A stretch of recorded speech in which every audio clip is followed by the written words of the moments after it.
It is time for another coffee chat. I'm Bill Snodgrass, and in this episode, we're going to talk a little bit about sticking to it, and tie that into something that's going to happen later on today, indoor track meet. So here we are back in this place that we are in for coffee chats most of the time. Probably all the time. Have we ever done a coffee chat anywhere else? I don't think so. That is good stuff. I used the mocha again today. Coffee chat, stick to it. Back in 1999, I know it was 1999 because it was the end of the decade. It was the end of the century. And it was the end of the year. It was in December of 1999 that my friend and to become business partner Cameron and I, we formed our WebNet Solutions company in December, which meant that we had like 14 days of business that we had to do a tax return on. That was one of the low points. And the success rate for small businesses is very, very low. And so we set out, anyone who knows that, we set out to make our business successful by doing a couple things. One was staying out of debt, so we could operate on the income and not go, And the other thing we did was we stuck to it. And we were successful to the degree that we put effort into the company because we stuck to it. One of the things that we found in doing a little bit of research about small businesses was, this is going to blow your mind. The longer a business is around, the more successful it is. Now, obviously, that means the more successful businesses are going to stay around longer, but it also means that sometimes you just have to stick around long enough to become successful. Now, this applies to a lot of things like math. We're in the middle of the physics stuff. We're doing lots of math, and there are kids who are like, and there are teachers who are like, and I'm like, man, I'm ready to move on, but it's not time. It's not time to move on because, and the kids are going to see today, we're practicing some things again. We're practicing the things because we haven't stuck with it long enough to get it. And that's sometimes what it takes. Sometimes if you just stick with something long enough, eventually it will click. And there's a thing that happens, throwing this into the direction of the track meet. There's a thing that happens with distance runners. Is you get to a point where suddenly they call it hitting your stride, or you break through the first wall, and you get into this part of the race where you are just on cruise. Everything is working. The system is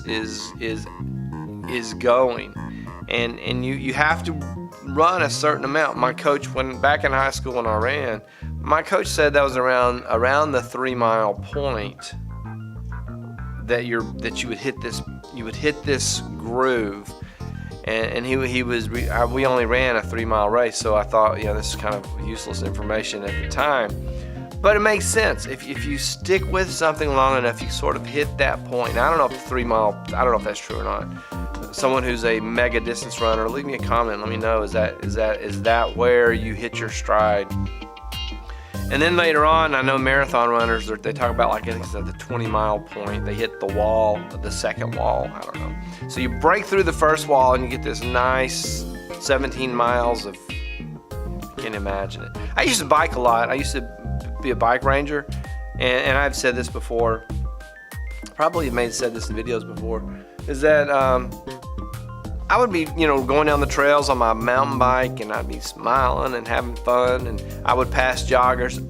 In the years that I did the bike ranger thing, I never passed a single jogger who was smiling. Now, I passed people who were walking, and they would smile, and I would pass people on bicycles, and they would smile.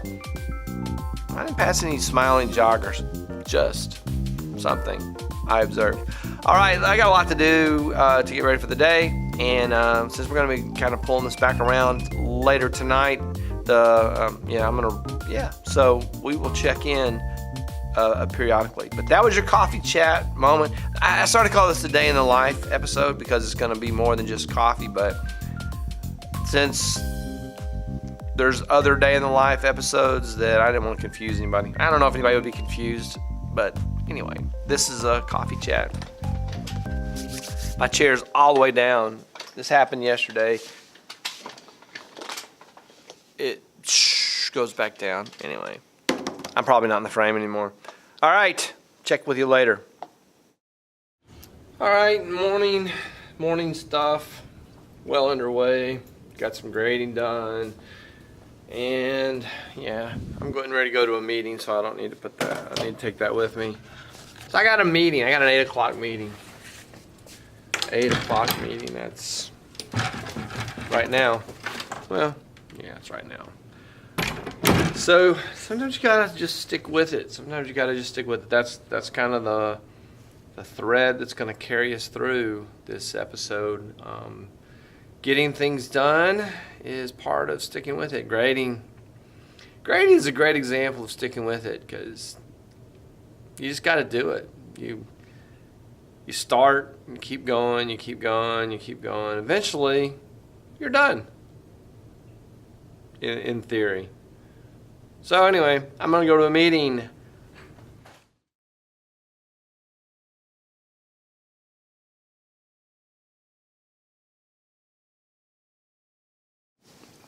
So I got the lunch thing going on, and really just finished eating and getting ready to come out of lunch and go into I have a planning period, fourth period. Got a little news from Grack and Jack Grace, who is no longer, apparently she has recovered from her Ebola. I keep wanting to make that an I, it's an A. Ebola.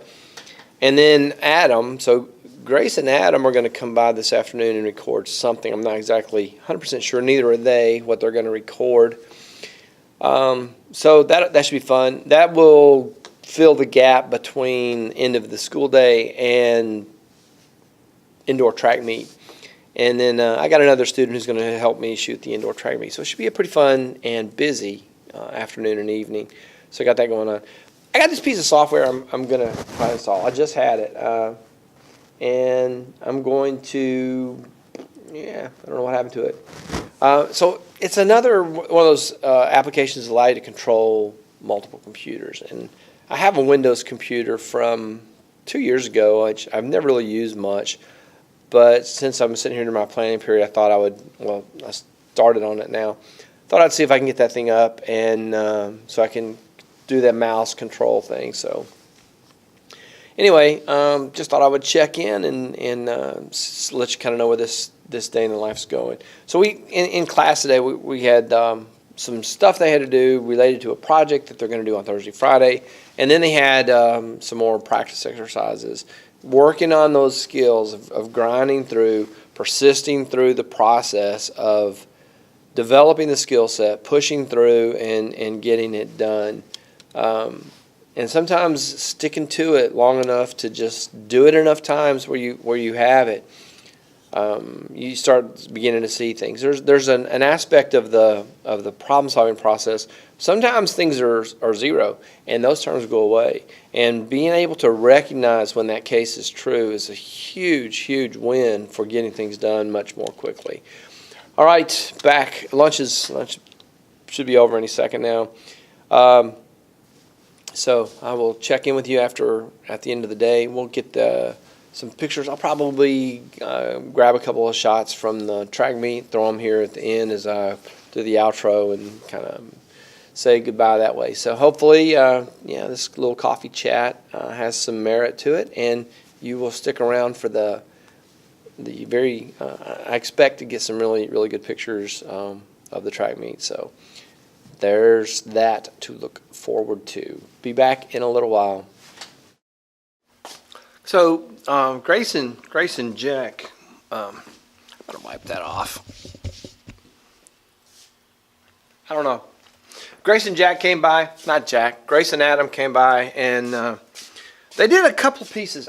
I'm going to make a video that's going to really surprise some people. I'm going to have all the guys, all the ladies and gentlemen who are part of the In Others' Words project, program, whatever you want to call it. I'm going to have them talk about making YouTube videos. What have they learned so far? What have they learned in their life experience?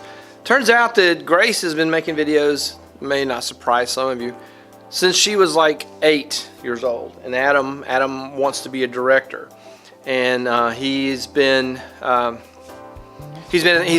radio TV class learning how to do that. Plus, he's been experimenting with YouTube for years and years. So some of these 15 and 14-year-olds literally have more experience than I do with the YouTube process, which is kind of awesome. So I'm gonna have them make I'm gonna have all of them. I'm gonna ask, Charlie and Namans and whoever's willing to do it, to share their observations and such on making YouTube videos. What Jack and Adam said today, I thought was dead on point, accurate. Everything that I've ever heard anyone say. So I think it's gonna be a cool deal thing. What else? They also are gonna do a segment occasionally. They're gonna drop a segment in on. They're calling it Real Talk, and today they talked about food. It's kind of cool. As I was kind of pre-editing this video, I always think it's funny when I say I'll be back later, and then like it fades to black, and then it's like immediately. It's later for me. It's 5:15 now. And I made the clip where I said I'll be back later was hours ago. It was my lunchtime, and now it is later for me, but it's like just seconds for you. So the next be back later will be when I come back from shooting the track meet. I'll come back and just share some of that and wrap this video up. So I got my sports lens, and I'm gonna take that and get all set. Get an SD card going, and that's what's going to happen. I'll be back. I have some pictures. I'll put some pictures in as I talk out the closing. So don't miss out. Don't leave yet, because you're going to want to see some of these track pictures because you want to. Just face it. Be right back. I mean, I really will be right back. As far as from your perspective, it'll be hours later for me. All right, let's bring this coffee chat to an end. Good day, good trying me. I got some good pictures. I'll show a few here while I have to blur any faces out, just because of confidentiality and all that sort of thing. Good day, some good stuff happened today. Enjoyed the day, enjoyed the process, enjoyed the work with the kids as always. I never interact with these young people, the young creative minds, the young that I don't find myself challenged in some ways and inspired in others, and then the feeling that what I'm doing is really, I want to say significant, but I don't want to be patting myself on the back. All right, that's it. Hope you have enjoyed these little track pictures that I've been talking under. Thank you for watching this coffee chat episode. Really more of a day in the life, but like I said at the beginning, I didn't want to reuse that tag. Please click the like button, subscribe to the channel, sign up for notifications, leave me a comment, question, or a suggestion. I would love to hear from you. I really feel like the channel interaction is one of the things that really propels me to want to do more. So let me know what you think. If you have any suggestions, I'd love to hear those as well. That is it for this episode. I will be back tomorrow. Should be back tomorrow with another SNAPlife episode. So see you then.